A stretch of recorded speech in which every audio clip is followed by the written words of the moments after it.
Okay, Ukambwa, there's a little taste of a film that you supervised for some middle school kids. Tell us about it and how this relates to this whole concept of Project Think Different. Well, when we first started working with the young people, we went in with a model where we do some education around media literacy so that they can understand more about the medium itself and how it works and what its effects are. And then we start to break down how we build that process, how we build messages within the medium. And so we came up with this idea, and we actually they came up with the idea based on, you know, working within the framework of a PSA, and they came up with the concept of trying to communicate to people that it's really important for us to hear positive things about our community and about each other. So it was really a great concept for them to bring out about wanting to hear positive messages within the news as opposed to a lot of the negative things that they're used to hearing. And it's kind of sophisticated, you know, that they've already kind of formed these concepts about it all and what they think really needs to be heard. Okay, and maybe you could talk about it a little too. You were involved in this project. You're an amateur filmmaker. What messages are you trying to get across in a film like this? Well, it's really about the power of the media to engage people in positive action and to take action within their communities and get involved and be part of creating messages themselves. That was what was so amazing for me to watch as part of this process, was seeing the kids really get excited about this and you know, really feel empowered in creating the messages themselves. And if I go to you, Kwesi, now you produced the video that we saw actually in our last segment, at the end of our last segment. Talk to me about, I guess, the theme there and how that relates to Project Think Different. And I'm wondering if you could also talk about, I mean, is it the message that's important or the medium? I think it's a little bit of both, you know what I mean? Because what medium it is, you know, will dictate what message will be sent. You know what I mean? There's some messages that are better sent through music. There's some messages better sent through video. Other things are better sent through, you know, smoke signals. I don't know. So, but the video that we're working on right now that you saw is part of a larger DVD, which is that was Ellie Pablon with Reflect and Strengthen, and it's just a larger part of a DVD that's really going to it's really going to, what's a good word, like really make the case for the work that Project Think Different is doing to use pop culture as a tool for social change. But what's really interesting is some of the work that, or some of the thought that Kwesi put into the symbolism that he uses with the regular video documentary format, and weaving in some of the more music and art-related genres. I don't know if he wants to speak to that at all. Yeah, we just, you know, really just try to make it hot. You know, we're trying to animate images and we're trying to create a rhythm with it. So we're going back to ideas like, you know, Greek theater and having a Greek chorus. We have 3 music videos we're using as Greek choruses in it, and you know, there's a couple of Yoruban things in there, but we just try to make it hot.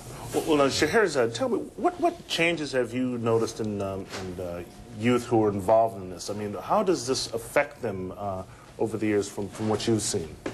Well, what's extremely powerful is that they are recognizing the power of their voice and the fact that they are message creators, that we're all message creators and we're message receivers.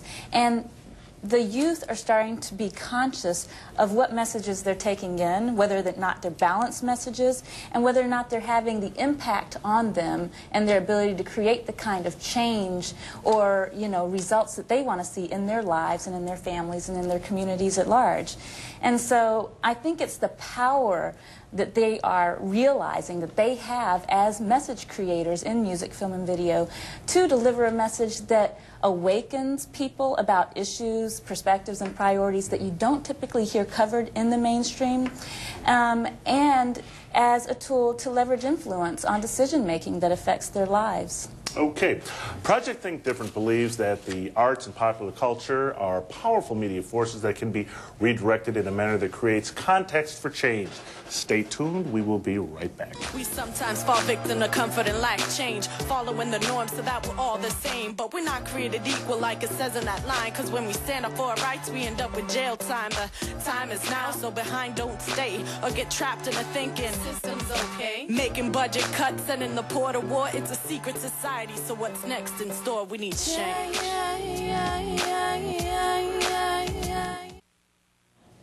And we're back talking about Project Think Different. Scheherazade, the founder of this whole program. Tell us, I guess, where you see things going and who your target audience is and where you see things going. Okay. Well, in the short term, we're going to be having our official launch party on May 28th. It's a Wednesday at the Paradise. We have a wonderful host of corporate sponsors from Wainwright Bank to Channel 7, Ropes and Gray, as well as many others that are helping to launch the more development of positive and socially responsible messages. So we're going to be showcasing a lot of our work in music, film, and video at that event, and then we'll have a summer workshop series that helps potential message creators develop more compelling messages for positive change in music, film, and video.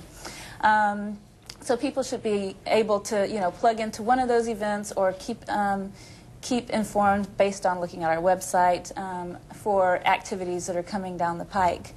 Our target audience are people, I guess, in the age ranges from middle school all the way up through young adults, in their 20s, that are looking to create more positive, compelling messages that get their issues and perspectives represented.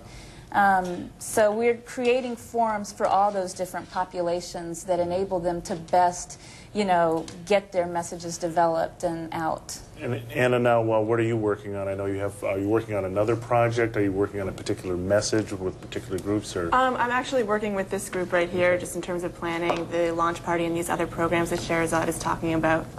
Okay. Yeah, Anna's part of our strategic plan. This is actually our board of visionaries that are at the table right now. So. Well, let me ask you, Ukumbu, I guess, how do you measure the success of each initiative? Do you have a scale by which you can measure things by, or how fired up people get, or I don't know how you would measure it?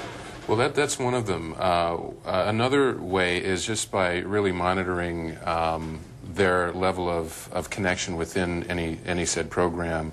Like one of the things that we were doing at MIT, the Shake Up the World conference, we did a media literacy program there, and there was a really great connection with the young people that were working with us at that time. They did some really wonderful work. There are some of them that I wish I could just yank out of there and continue to work with them.